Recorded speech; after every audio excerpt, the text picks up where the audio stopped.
Dans cette capsule, nous allons expliciter le fonctionnement des lunettes 3D passives utilisées dans les cinémas et nous allons voir comment nous pouvons les utiliser pour caractériser l'état de polarisation d'une onde en mesurant la loi de Malus que nous avons décrite dans la capsule précédente. Nous allons utiliser ici une paire de lunettes 3D passives. Lors du teaser, nous avons vu que chacun des verres de ces lunettes permettait de modifier l'intensité de la lumière en fonction de l'angle de rotation. Ce comportement semble très proche de celui observé avec les films polariseurs. En effet, le principe de fonctionnement des lunettes 3D est basé sur la polarisation. Lorsque nous assistons à une séance de cinéma en 3 dimensions, deux images sont projetées simultanément, l'une correspondant à l'œil gauche, l'autre à l'œil droit. Afin que chacun de nos deux yeux ne perçoive que l'image qui lui est destinée, chacune de ces deux images est polarisée circulairement, soit gauche, soit droite. Chaque verre est en réalité constitué de deux éléments polarisants. Le premier va transformer la polarisation circulaire reçue en une polarisation linéaire, et le second va fonctionner comme un polariseur linéaire. Il va jouer le rôle de l'analyseur. Nous verrons plus tard que ce premier élément convertisseur est une lame quart d'onde.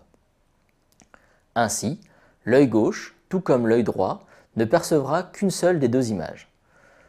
Nous aurions pu utiliser uniquement des polariseurs linéaires et des images polarisées linéairement dans deux directions orthogonales, mais dans ce cas, il n'est pas possible de bouger la tête. En effet, si l'on change l'axe des polariseurs linéaires, ils vont laisser passer une partie de la lumière destinée à l'œil droit vers l'œil gauche et vice-versa.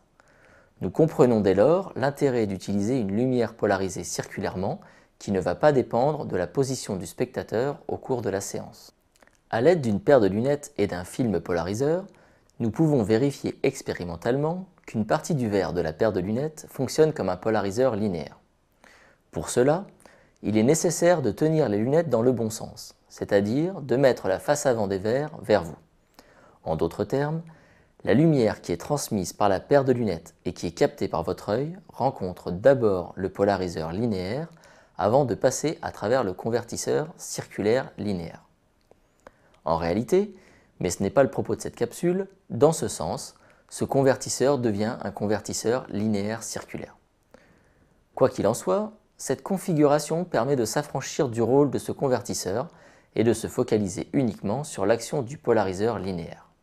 On place alors un film polarisant dont l'axe principal est repéré par la double flèche rouge. La lumière naturelle provenant de la diffusion sur la feuille blanche placée dans le fond va traverser ce premier polariseur. À la sortie de ce dernier, nous avons donc une lumière polarisée linéairement suivant l'axe principal repéré par la flèche rouge. Cette lumière est alors analysée par le verre des lunettes. Si l'axe des verres est aligné avec l'axe principal du premier polariseur, l'intensité de la lumière transmise est maximale. Si les deux axes se trouvent suivant des directions perpendiculaires entre elles, la transmission est nulle.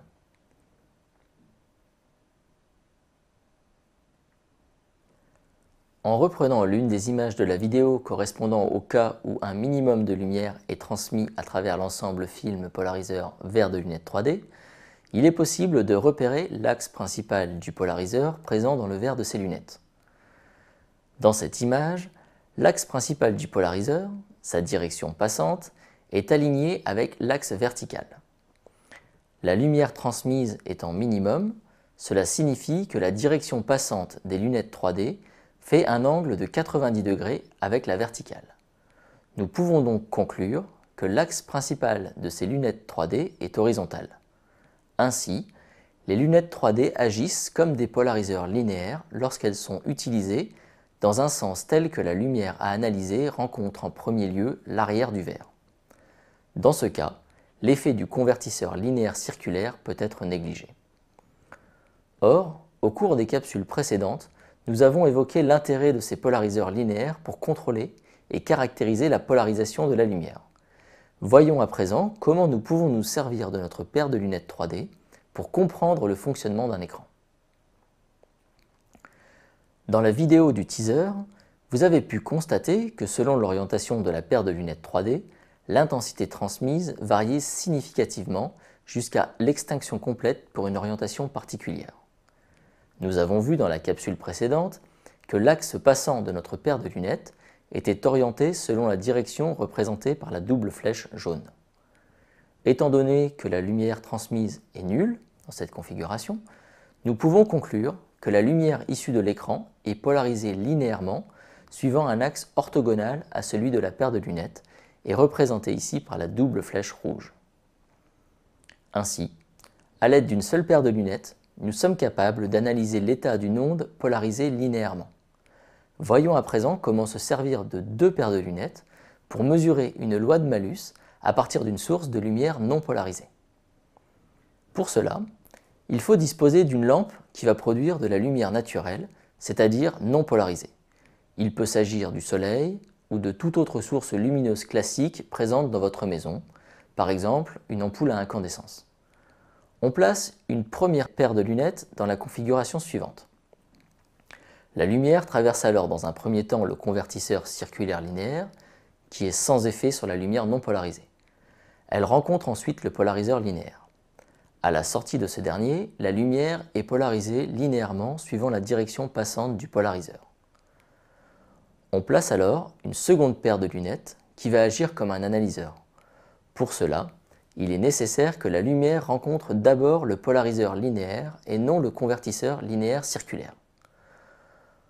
En faisant tourner la seconde paire de lunettes, on fait varier l'intensité transmise selon la loi de malus. Il est également possible de découper les verres en plastique des lunettes 3D afin de rendre les manipulations plus aisées, mais aussi de vérifier que chacun de ces verres se comporte effectivement, dans une configuration particulière, comme un polariseur linéaire. Pour cela, nous disposons d'une source de lumière non polarisée, représentée ici par le carré de diffusion sur la feuille blanche située dans le fond. Après avoir découpé les deux verres et retourné l'un des deux pour se placer dans la configuration décrite précédemment, à savoir en partant de la source lumineuse, convertisseur linéaire, polarisateur linéaire, convertisseur, il est possible de vérifier la loi de malus et de se placer dans une configuration où la lumière est soit totalement transmise, soit totalement éteinte. Nous voyons donc que les deux polariseurs linéaires suffisent à contrôler l'état éteinte ou allumé d'une source de lumière non polarisée. En conclusion, nous avons vu que la polarisation était une caractéristique de la lumière liée à la nature vectorielle des champs électriques et magnétiques qui la composent. La lumière peut être naturelle, c'est-à-dire non polarisée. Dans ce cas, la direction du vecteur champ électrique change aléatoirement au cours du temps. Elle peut également être polarisée.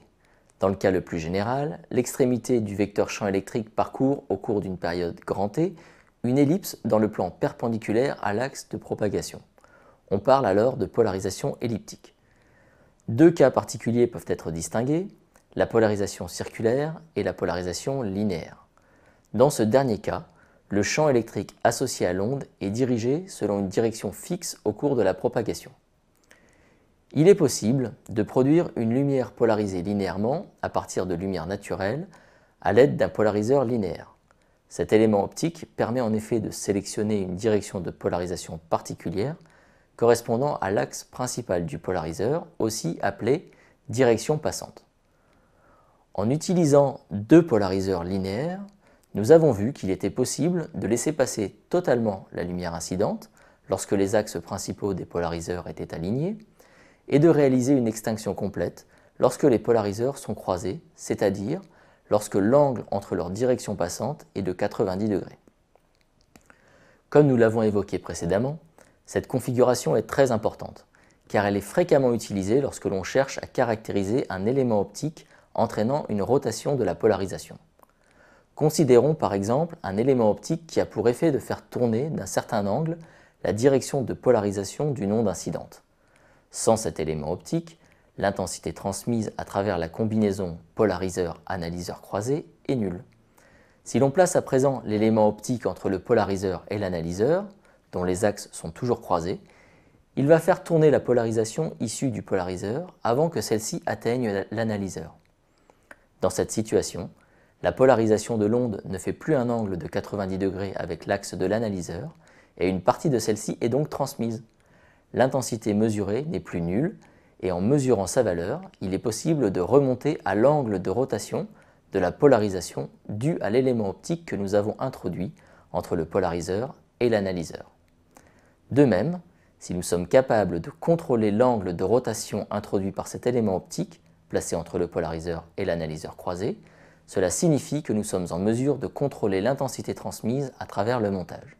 Ainsi, s'il est possible de réduire ce montage, polariseur, élément optique introduisant une rotation contrôlée de la polarisation, analyseur croisé, à un point, ne serions-nous pas en mesure de construire un pixel qui est à la base des écrans? Pour cela, examinons l'effet des cristaux liquides, élément essentiel de nos afficheurs, sur la polarisation de la lumière. Afin d'examiner l'effet induit par des cristaux liquides sur la polarisation de la lumière, nous plaçons dans un premier temps sur un rail une lampe blanche délivrant une lumière non polarisée, un polariseur linéaire qui va permettre de sélectionner une direction de la polarisation et un analyseur. Le polariseur et l'analyseur sont croisés, ce qui signifie que leurs directions passantes font un angle de 90 degrés entre elles.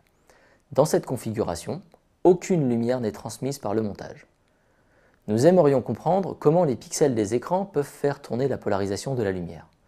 Pour cela, nous plaçons une couche de cristaux liquides dans le faisceau et nous constatons qu'une partie de la lumière incidente est à présent transmise à travers le montage.